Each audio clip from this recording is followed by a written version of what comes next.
bahwasanya membaca Al-Quran dengan lahan. Lahan itu artinya dengan seperti bernyanyi, bahwa itu termasuk perkara yang terlarang. Bahkan sebagian ulama mengatakan itu termasuk bid'ah.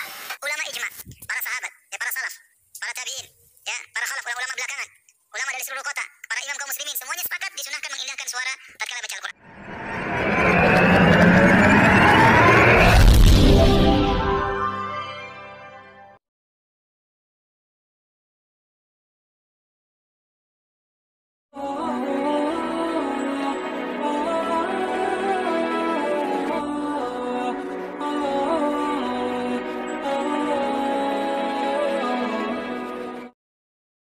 Assalamualaikum warahmatullahi wabarakatuh. Bismillahirrahmanirrahim.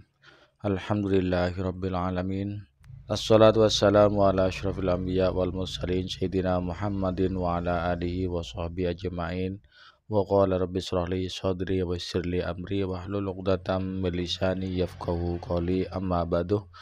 Pemirsa TV yang dirahmati oleh Allah, alhamdulillah di kesempatan kali ini kita jumpa lagi.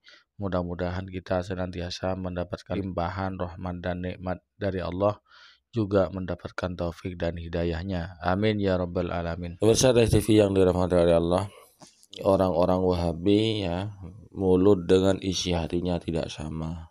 Katanya kita kembali kepada Al-Quran dan Sunnah. Ternyata dimana yang sering saya katakan, ternyata ceramah-ceramahnya, tausiah-tausiahnya itu bertentangan dengan Al-Quran dan Sunnah, menyelisihi Al-Quran dan Sunnah. Yahya Badrus Salam melarang orang membaca Al-Quran dengan nada, dengan lagu. Kita simak videonya. Itulah seluruh ulama mazhab sepakat bahwasanya membaca Al-Quran dengan lahan. Lahan itu artinya dengan seperti bernyanyi, bahwa itu termasuk perkara yang terlarang. Bahkan sebagian ulama mengatakan itu termasuk bid'ah. Tidak pernah Allah mengizinkan sesuatu kepada hambanya untuk melakukan Al-Quran. Artinya, kata para ulama, yang boleh dinyanyikan itu hanya Al-Quran. Adapun doa, zikir, tidak disyariatkan untuk dinyanyikan. Ulama ijma, para sahabat, para salaf, para tabi'in, para khalaf, ulama belakangan, ulama dari seluruh kota, para imam kaum muslimin, semuanya sepakat disunahkan mengindahkan suara tatkala baca Al-Quran.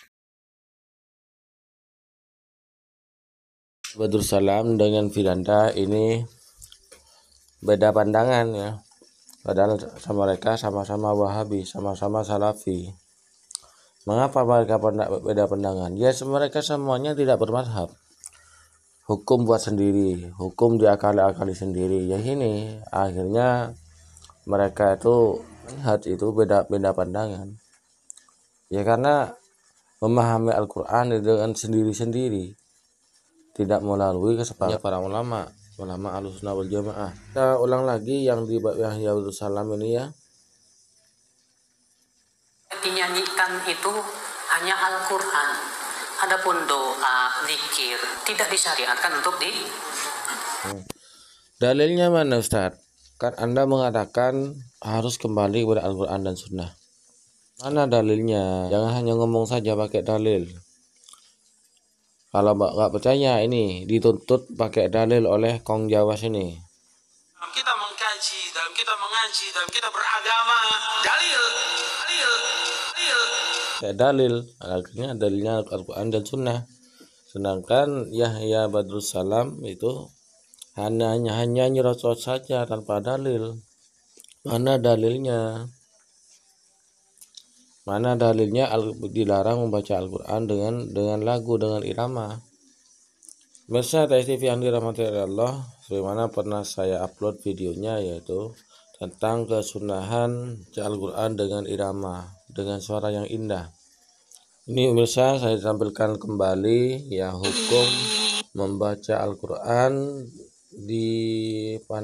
dengan irama. Mari kita simak videonya. Diiringi oleh musik. Melantunkan bacaan Al-Quran dengan suara indah memang suatu kelebihan tersendiri. Allah menganjurkan baca Al-Quran dengan suara yang indah. Hal ini disebut dalam salah satu hadis riwayat Al-Hakim dalam Al-Mustadraknya. Anil Barra radhiyallahu anhu qala Rasulullah sallallahu alaihi wasallam, zayyinul Qur'ana bi aswatikum fa inna sautal hasanah yazidul Qur'ana hasanan. Dari Al-Barra radhiyallahu anhu berkata, Rasulullah SAW bersabda, hiasilah Al-Quran dengan suaramu, Karena sungguhnya suara yang bagus akan menjadikan bacaan Quran bertambah bagus pula. Tidak melampaui batas. Namun kesunahan diberindah bacaan itu bukan berarti tanpa batasan. Para ulama menetapkan koridor ketentuan dalam memperindah bacaan Al-Quran, yaitu selama tidak melampaui batas.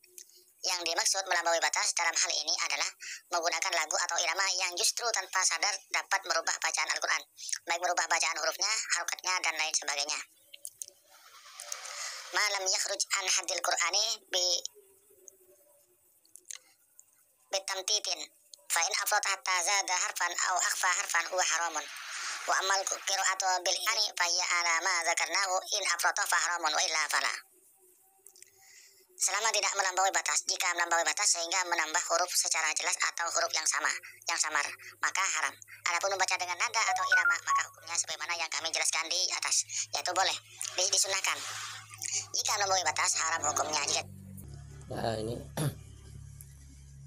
tadi Yahya Badrus Salam mengatakan haram membaca Al-Quran dengan ilhan yang tidak bermadhab, ya, tidak menerima pendapatnya orang lain. Seperti inilah, tidak menerima pendapatnya para ulama, hanya ulamanya sendiri, bahkan dia ngarang-ngarang sendiri hukum. Ya gini ya akibatnya.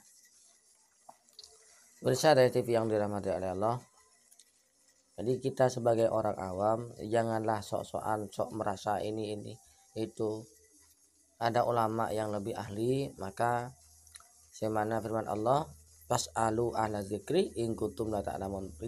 Bertanyalah kepada orang yang ahli, yang berilmu, jika kalian itu tidak mengetahuinya. Jangan asal jeplak, asal ngomong, terutama Al-Quran.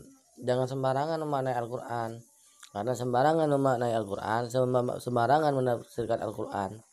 Al-Quran bi ra'yihi falyatabawa maq'adahu minan nar.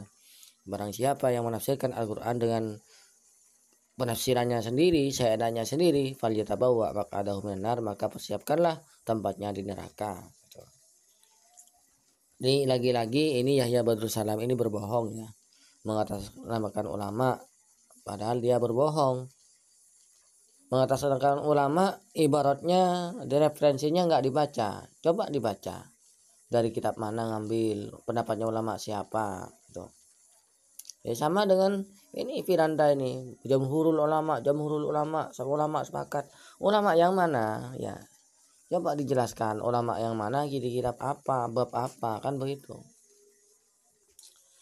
Pemirsa dari TV yang dirahmati oleh Allah, demikian komentar kami terhadap kedua Ustadz Wahaboy ini. Demikianlah pemirsa penjelasan dari kami, dan mudah-mudahan kita oleh Allah diselamatkan dari akidah-akidah yang menyimpang, akidah-akidah yang menyalahi Al-Quran dan Sunnah, dan menjadi orang yang husnul khotimah. Amin ya rabbal alamin. Hanya ini dari saya, kurang lebihnya mohon maaf. Hadanallahu wa yakum, wabillahi taufiq wal hidayah. Assalamualaikum warahmatullahi wabarakatuh.